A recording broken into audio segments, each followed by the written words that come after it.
कहानी की शुरुआत होती है 1859 के लुइसियाना शहर में, जहां मन नाम का एक आदमी तेजी से जंगल के बीचों बीच दौड़ रहा था।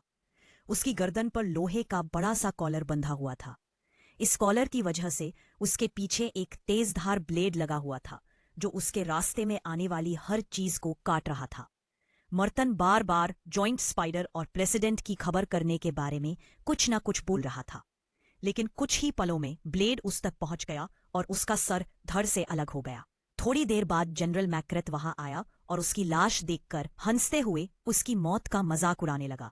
वहां से थोड़ी ही दूर कैप्टन जेम्स नाम का एक आदमी एक पानी के टैंक में एक खूबसूरत लड़की के साथ समय बिता रहा था। तभी अचानक उसे बाहर से शोर सुनाई दिया तो वह रुक गया। उसने लकड़ी के छेद से झांक कर देखा कि मैकग्रेथ के आदमी शहर में लोहे का कॉलर लेकर आ गए थे। उसके साथ जो लड़की थी उसने कहा कि अभी काम पर ध्यान मत दो, पर अचानक ही कुछ घोड़े डर गए और सीधा पानी के टैंक वाले टावर से जा टकराए, जिससे जेम्स बिना कपड़ों के गुंडों के सामने आ गिरा। उसे देखकर बाकी सब उसे गालियां देने लगे। तो जेम्स ने कुछ ही पलों में सबकी हड्डी पसली एक कर दी और लड़ते लड़ते कपड़े भी पहन लिए। फिर उसने जाते जाते लड़की को चूमा और रस्सी के सहारे फिसलते हुए उन गुंडों की गाड़ी में चढ़ गया।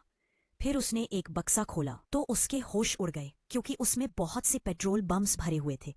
अब जेम्स ने अपना दिमाग लगाया और सावधानी से कूदते हुए सबसे आगे वाले घोड़े पर जा बैठा। वहीं शहर में दूसरी ओर हम मार्शल गॉर्डन को देखते हैं, जो एक महफिल में लड़की बनके मैकग्रेथ के करीब आने की कोशिश कर रहा था। लेकिन जब किसी दूसरे आदमी ने उसे छूने की कोशिश की तो उसने अपनी ड्रेस में छुपे हुए एक डिवाइस से उसे जोरदार मुक्का दे मारा। आखिरकार मैकग्रेथ ने सबके बीच उसे चुन ही लिया। पर तभी एक दूसरा आदमी जो उसका दीवाना हो गया था, उसने मैकग्रेथ से गॉर्डन को छीनने की कोशिश की, तो मैकग्रेथ ने उसे सीधा गोली मार दी। वहीं दूसरी ओर घोड़े भागते हुए एक पहाड़ी के नीचे गिरने ही वाले थे कि तभी जेम्स ने उन्हें एन वक्त पर रोक दिया। उसने दूर से बिल्डिंग में मैकग्रेथ को देखा तो वह जल्दी से बिल्डिंग पर चढ़ने लगा। उधर गॉर्डन ने मैकग्रेथ को हिप्नोटाइज करके उस पर काबू कर लिया था। उसने मैकग्रेथ से पूछा कि तुमने किसके कहने पर एस्कोबार नाम के उस साइंटिस्ट को अगवा किया, पर तभी अचानक उसके डिवाइस ने काम करना बंद कर दिया। तो गॉर्डन ने अपना चाकू निकाल लिया। उसी पल जेम्स खिड़की तोड़कर अंदर घुस गया और मैकग्रेथ पर हमला बोल दिया। जेम्स मैकग्रेथ पर गोली चलाने ही वाला था कि तभी गॉर्डन ने उसे रोककर कहा कि अभी हमें इसकी जरूरत है। उसी पल मैकग्रेथ मौका देखकर जेम्स को दीवार की तरफ धक्का देकर वहां से भाग गया। तभी जेम्स उसके पीछे भागा और मेन एरिया में जाकर मैकग्रेथ के गुंडों से लड़ने लगा। चारों तरफ अफरा तफरी मच गई। गॉर्डन ने देखा कि कुछ लुटेरे साइंटिस्ट एस्कोबार को लेकर भाग रहे हैं, तो उसने उन्हें रोका, लेकिन जेम्स गलती से उससे टकरा गया और उन दोनों में लड़ाई शुरू हो गई। इसी मौके का फायदा उठाकर तो सभी बदमाश वहां से भाग निकले। इसके बाद हम एक बेहद खतरनाक साइंटिस्ट डॉक्टर आर्लिस को देखते हैं। उसने अपनी एक गार्ड को बिल्डिंग के लोगों के होठ पढ़कर उनकी बातें समझाने को कहा। तब उसे पता चला कि गॉर्डन और जेम्स पुलिस वाले हैं। खैर, उनके आदमी अभी भी साइंटिस्ट एस्कोबार को किडनैप करने में कामयाब हो गए थे, जिसके बाद आर्लिस ने पेट्रोल बम से भरी हुई एक गाड़ी बिल्डिंग की तरफ धकेल दी, जिससे वहां बहुत जबरदस्त धमाका हुआ। इसके कुछ दिन बाद जेम्स को प्रेसिडेंट ऑफिस में बुलाया गया। वह जाते ही समझ गया कि यह असली प्रेसिडेंट नहीं बल्कि कोई बहरूपिया है, लेकिन उस बहरूपिये ने इस बात को मानने से इनकार कर दिया। तो जेम्स ने छत पर गोली चला दी और आखिरकार उस आदमी ने असलियत बताते हुए कहा कि मैं गार्डन हूं। उसी समय असली प्रेसिडेंट ग्रांट वहां पर आया। उसने कहा कि तुम दोनों मेरे सबसे अच्छे सिपाही हो, तुम्हें मिलकर काम करना होगा। वो उन दोनों को एक खुफिया कमरे में ले गया और बताया कि अमेरिका के सभी महान साइंटिस्टों को मैकग्रेथ ने अगवा कर लिया है। उसने प्रेसिडेंट को एक नोट भेजकर यह भी बताया था कि वह सभी साइंटिस्टों का इस्तेमाल करके ऐसा हथियार बनवाएगा जो दुनिया में कभी किसी ने ना देखा हो। मैकग्रेथ चाहता था कि प्रेसिडेंट एक हफ्ते के अंदर इस्तीफा दे दे। गॉर्डन और जेम्स जानते थे कि मैकग्रेथ एक पेशेवर कातिल है, लेकिन इतना चालाक नहीं है। वह जानते थे कि जरूर इसके पीछे कोई और मास्टरमाइंड है। तब प्रेसिडेंट ने उन्हें एक हफ्ते के अंदर अंदर उस मास्टरमाइंड को ढूंढने का ऑर्डर दिया। इस काम के लिए प्रेसिडेंट ने उन्हें अपनी एक स्पेशल ट्रेन भी दी। गॉर्डन बड़ी जल्दी से अपनी मोटरसाइकिल से वहां पहुंच गया और अकेला ही ट्रेन लेकर निकल गया, जबकि जेम्स अपने घोड़े पर उसके पीछे दौड़ता हुआ आया और कूदकर ट्रेन के अंदर पहुंचा। पर तभी एक खुफिया दरवाजा खुल गया, जिसने उसे छत से सीधा अंदर गिरा दिया।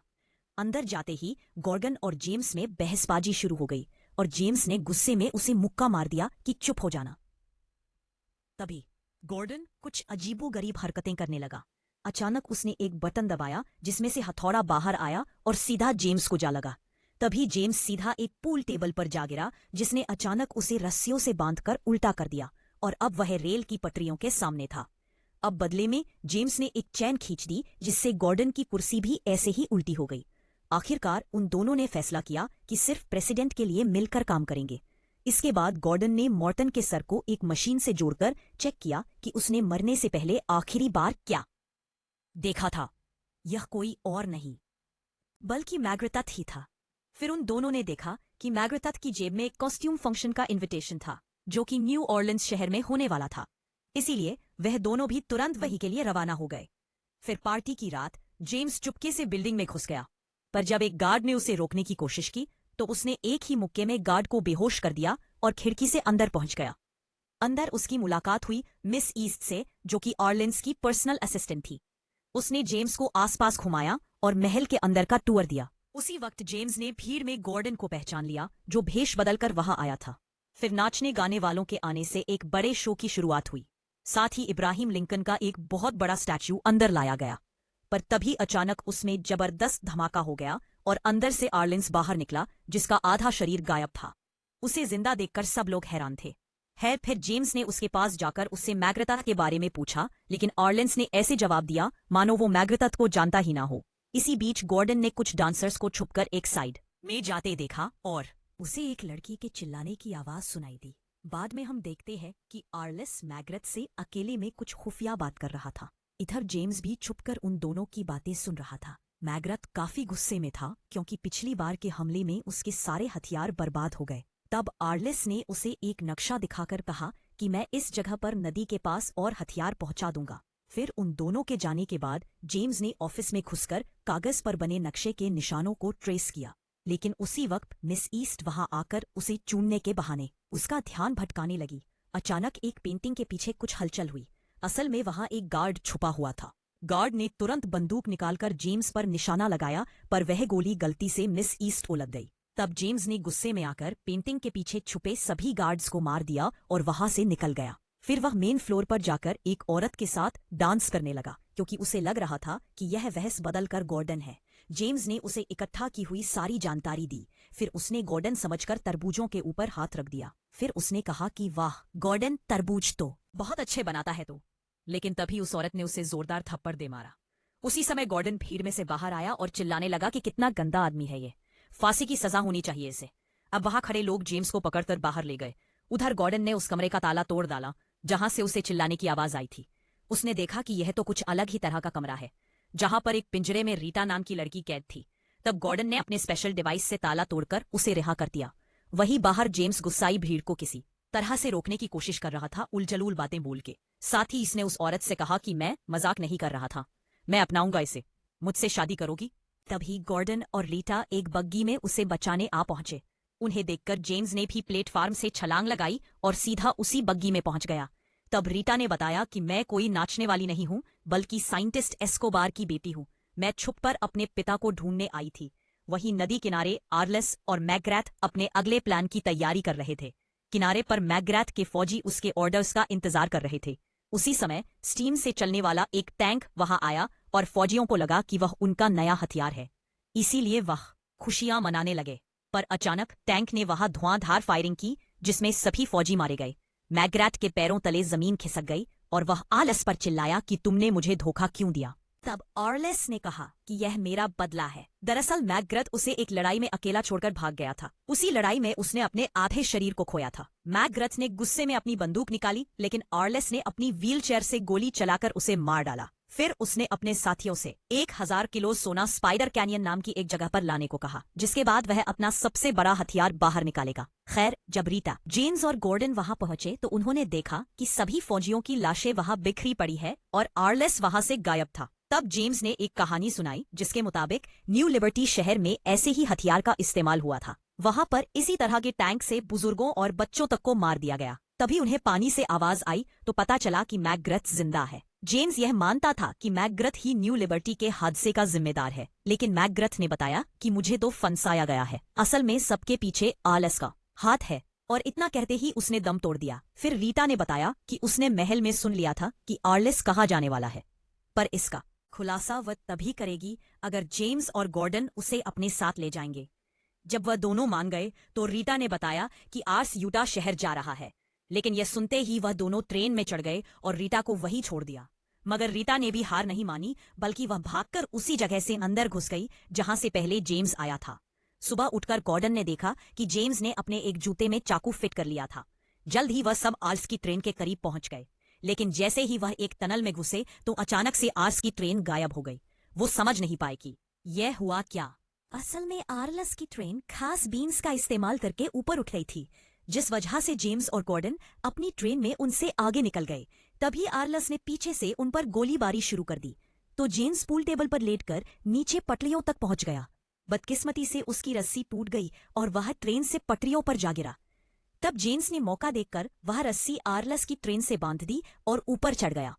फिर उसने चिमनी में झांकने की कोशिश की, पर तभी एक गार्ड ने उस पर पीछे से हमला बोल दिया। उन दोनों में लड़ाई शुरू हो गई और फिर जेम्स ने अपने जूते में चिपके चाकू के सहारे उसे मार डाला। फिर उसने लाश को चिमनी में डाल दिया। इधर आरलस ने एक शिकंजा फेंककर दोनों ट्रेन्स को जोड़ दिया था। लाश की वजह से अचानक बॉयलर में धमाका हुआ और दोनों ट्रेन्स रुक गई। अब आरलस उनकी ट्रेन में घुस रहा था तो रीटा और गॉर्डन तुरंत भागकर छुप गए। उसी समय जेम्स भी वहां पहुंचा और अचानक रीटा ने गलती से स्लीप गैस बम एक्टिवेट कर दिया, जिससे वह तीनों वहीं बेहोश हो गए। थोड़ी देर बाद गॉर्डन और जेम्स को होश आया। दोनों जमीन पर पड़े थे और उनकी गर्दन पर लोहे के कॉलर्स बंधे हुए थे, साथ ही उनके चारों ओर लोहे की तार बंधी हुई थी। आर्स ने उनके सामने आकर उनकी हार का मजाक उड़ाया और फिर उन्हीं की ट्रेन में रीटा को लेकर चला गया।